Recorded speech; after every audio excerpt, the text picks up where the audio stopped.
வாங்க இன்னைக்கு கௌரி சமையலறையில் ஒரு சம்மர் ஜூஸ் பார்க்கலாம்.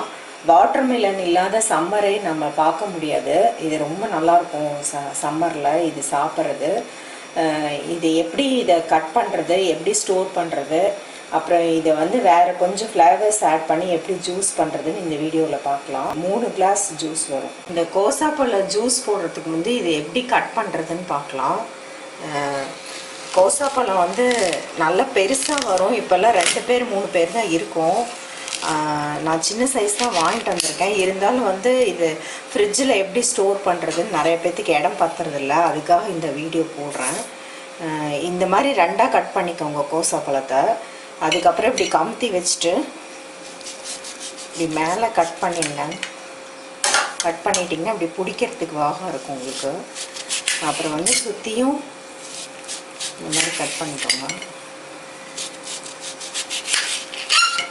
கொஞ்சம் கூட அந்த ஒயிட்டாக இருக்கிறலாம் நீங்கள் எடுத்துக்கலாம்.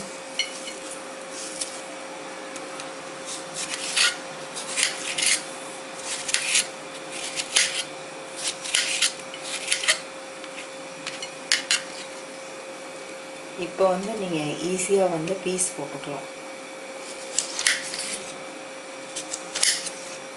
எப்படி உங்களுக்கு வேணுமோ நீங்கள் போட்டுக்கலாம்.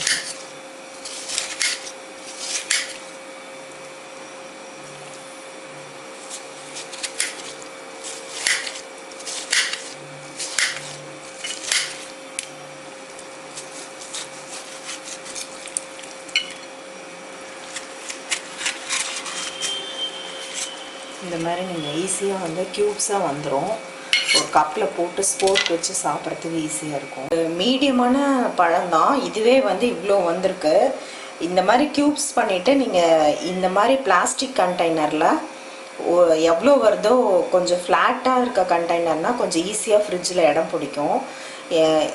ஒரு கண்டெய்னர் இல்லைனா 2 கண்டெய்னர், பெரிய பழமாக இருந்தால் 2லேயே போட்டு ஏர் டைட்டாக மூடி ஃப்ரிட்ஜில் வச்சுக்கிட்டா ஒரு 2 நாளைக்கு நல்லாயிருக்கு. நம்ம பாத்திரத்தில் போட்டு தட்டு போட்டு வைக்கிறதோட இந்த மாதிரி பாக்ஸில் ஏர் டைட்டாக மூடி வச்சா இன்னும் ஒரு நாள் எக்ஸ்ட்ராவாக நம்ம ஸ்டோர் பண்ணலாம்.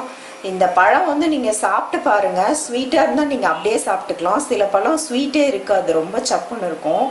அப்போ நம்ம ஜூஸ் போடுவோம். நீங்கள் இந்த மாதிரி சென்டராக ரெட்டாக இருக்கும் சென்டர்லாம், அதெல்லாம் சாப்பிட்றதுக்கு எடுத்துகிட்டு ஜூஸ் போடுறதுக்கு இந்த ஓரமாக இருக்க இந்த ஒயிட் பீசஸ்லாம் கூட எடுத்துக்கலாம். ஏன்னா நம்ம ஜூஸ்க்கு சுகர் ஆட் பண்ணும்போது அந்த ஸ்வீட்னஸ் கம்மியாக இருந்தாலும் தெரியாது. இந்த மாதிரி சென்டரில் கொஞ்சம் ரெட்டாக இருக்கிறதெல்லாம், கொஞ்சம் ஸ்வீட்டாக இருக்கிறதெல்லாம் சாப்பிட்றதுக்கு ஃப்ரிட்ஜில் ஸ்டோர் பண்ணுறதுக்கு கண்டெய்னரில் போட்டு வச்சுட்டேன். ஓரமாக இந்த ஒயிட் பீசஸ்லாம் ஜூஸுக்கு எடுத்துக்கிட்டேன். இது கொட்டை முடிஞ்ச வரைக்கும் கத்தி வச்சு ரிமூவ் பண்ணலாம். இல்லைன்னா மீதி நிறையா இருந்துச்சுன்னா அப்படியே வச்சிடலாம். ரொம்ப ரிமூவ் பண்ணிங்கன்னா அது பழம் ஒரு மாதிரி ஆகிடும். இது கட் பண்ணும்போது நிறைய தண்ணி அடியில் நிற்கும். அதை இந்த கொட்டை இல்லாமல் இந்த ஜூஸ்லேயே நம்ம ஆட் பண்ணிக்கலாம், வேஸ்ட் பண்ணாமல். ஜூஸுக்கு தேவையானது நான் சொன்ன மாதிரி கட் பண்ணி எடுத்த கோசாப்பழம் ஒரு பெரிய ஜாரில் 3/4 வாசி அளவுக்கு எடுத்திருக்கேன். இதில் 1 ஸ்பூன் அளவுக்கு புதினா லீவ்ஸ் கழுவி ஆட் பண்ணுறேன். இது ஒரு நல்ல ஃப்ளேவர் கொடுக்கும். சாத்துக்குடி 2 எடுத்திருக்கேன். இது நார்மலாக புழிஞ்சிட்டு இந்த ஜூஸில் ஆட் பண்ண போகிறேன். இது சாத்துக்குடிக்கு பதிலாக நீங்கள் லெமன் ஆட் பண்ணிக்கலாம். இல்லைன்னா கமலா ஆரஞ்சும் ரொம்ப நல்லாயிருக்கும். கமலா ஆரஞ்சு ரொம்ப நல்லாயிருக்கும். 2 3 பழம் நீங்கள் நார்மலாக புழிஞ்சிக்கிட்டு இந்த ஜூஸில் ஆட் பண்ணிக்கலாம். லெமனாக இருந்தால் 1 போதும். நான் இதில் சுகர் போட்டு ரொம்ப நேரம் அடித்தா கொட்டையெல்லாம் அரைப்பட்டுரும். அதனால் பவுடர் சுகர் ஆட் பண்ண போகிறேன். சுகரே வீட்லேயே மிக்சியில் போட்டு பவுடர் பண்ணி வச்சுருப்பேன். சம்மரில் லெமன் ஜூஸுக்கெலாம் இது ஹெல்ப்ஃபுல்லாக இருக்குது. இது நல்லா இப்படி அமுத்தி விட்ருங்க. ஏன்னா அந்த பிளேடு கொஞ்சம் வைப் பண்ணி தான் எடுக்கும்.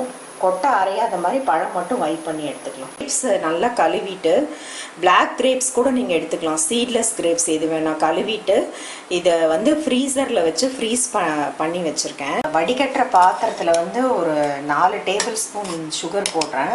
நீங்கள் உங்கள் டேஸ்ட்டுக்கு தகுந்த மாதிரி அட்ஜஸ்ட் பண்ணிக்கலாம். புதினா போட்டு அடித்து வச்சோம் இல்லையா, இதை ஸ்ட்ரெயின் பண்ணிடலாம்.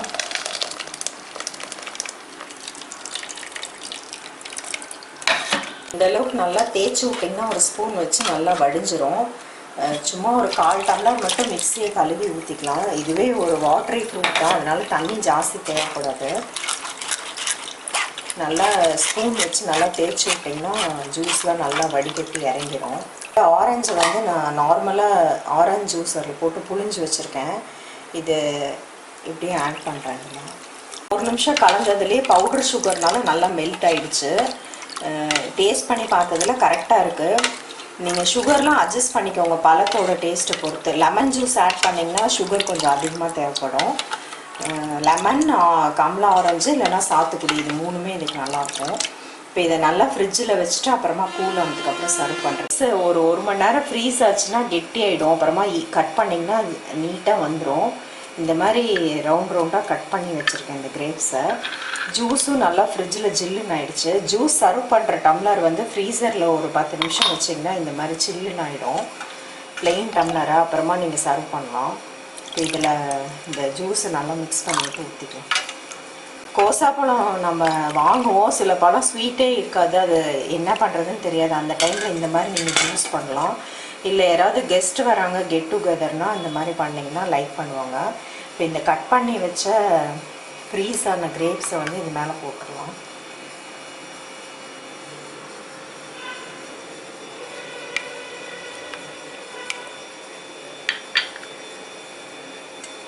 இது குடிக்கும்போது இந்த கிரேப்ஸ் அப்பப்போ வாய்க்கு வரதும் அந்த புதினா டேஸ்ட்டும் அந்த ஆரஞ்சு டேஸ்ட்டோட இது ரொம்ப நல்லாயிருக்கும். இது ரெஃப்ரெஷிங்கான வாட்டர்மெலன் ஆரஞ்சு மின்ட் ஜூஸை நீங்களும் செஞ்சு பார்த்துட்டு எப்படி இருக்குதுன்னு உங்கள் ஃபீட்பேக்ஸ் கமெண்ட்ஸ் என் கூட ஷேர் பண்ணுங்கள்.